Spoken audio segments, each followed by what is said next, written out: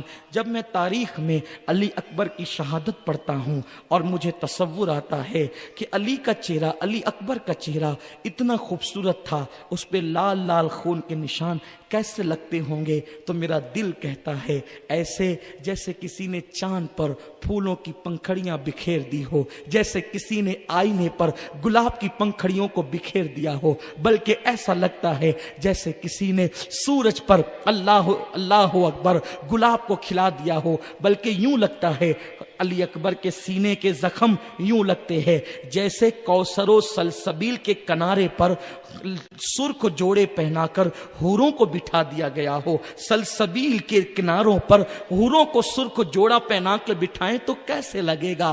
ایسے سینے علی اکبر پر لال لال خون کے دھبے لگتے تھے.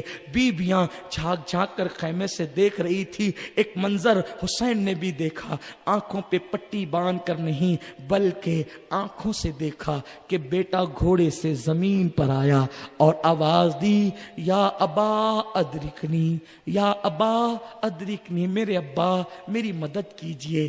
مولا حسین فوراً دوڑے ہیں اور ایک شیرمر کی بدترین ملعون آواز آئی ہے، حسین اپنے چاند سے بیٹے کو کی لاش کو اٹھا کر لے جا. مولا حسین جیسے ہی دوڑ کر آتے ہیں تو کیا دیکھتے ہیں، علی اکبر زمین پہ پیر رگڑتے ہیں، علی اکبر زمین پہ پیر رگڑتے ہیں اور علی اکبر اپنی جوانی کی طاقت کو سمیٹتے ہیں.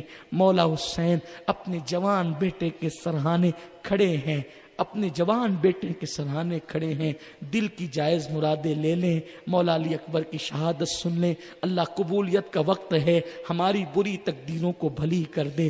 اللہ اکبر. حسین جوان بیٹے کے سرہانے کھڑے ہیں. اس کے بعد آپ بیٹھ جاتے ہیں.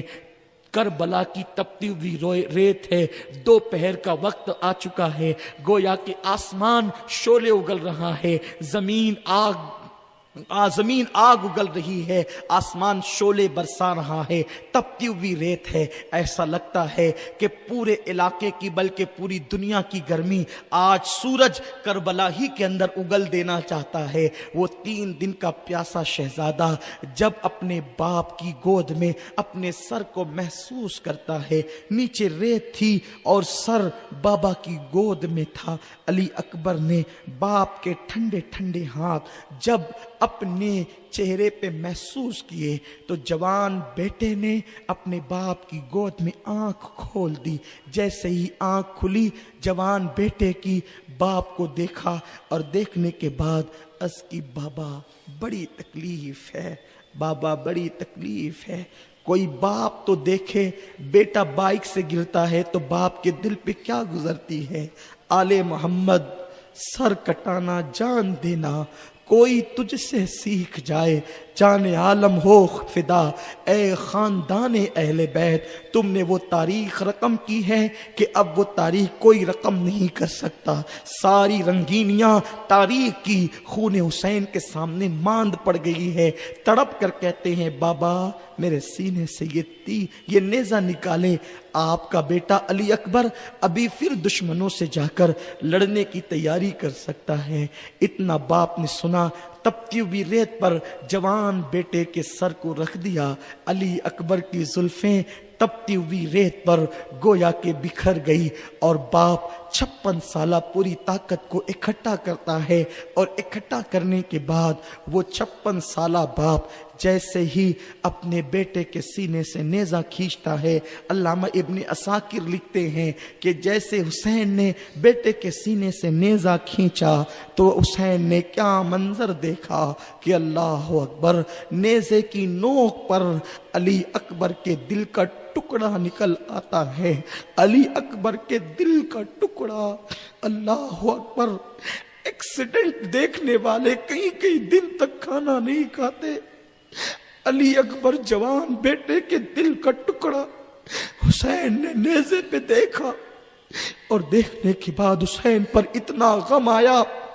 ابن عساکر لکھتے ہیں 56 سال کی عمر تک حسین کی داڑھی کا ایک بال بھی سفید نہیں ہوا تھا۔ مورخین کی مختلف رائے ہے، یہاں ابن عساکر کا حوالہ پڑھ رہا ہوں۔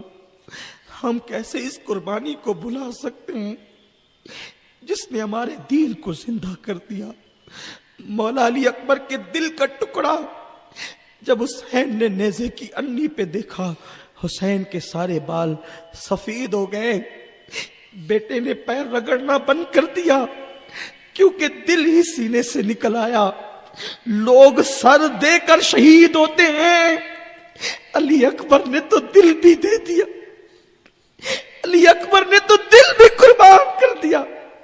ہائے اکبر، تیری قربانی کو سلام، تیرے بابے کے صبر کو سلام۔ حسین اپنے 18 سال جوان بیٹے کا لاشا اٹھا کر جیسے خیمے کی طرف بڑھتے ہیں، زینب دور سے دیکھتی ہے، حسین آ رہے ہیں۔ شہر بانو سے کہتے، شہر بانو، بیٹے کی شہادت نے، بیٹے کے غم نے میرے بھیا حسین کو بوڑھا کر دیا۔ آج حسین کربلا میں بوڑھا ہو گیا۔ علی اکبر کا لاشا لا کر کے رکھا۔ ایک غم ہو، ایک تکلیف ہو تو بیان کی جائے۔ ادھر لاشا علی اکبر کا رکھا، ادھر زینب سامنے کھڑی ہے۔ حسین اب کیا ہوگا؟ سب خیمے خالی ہو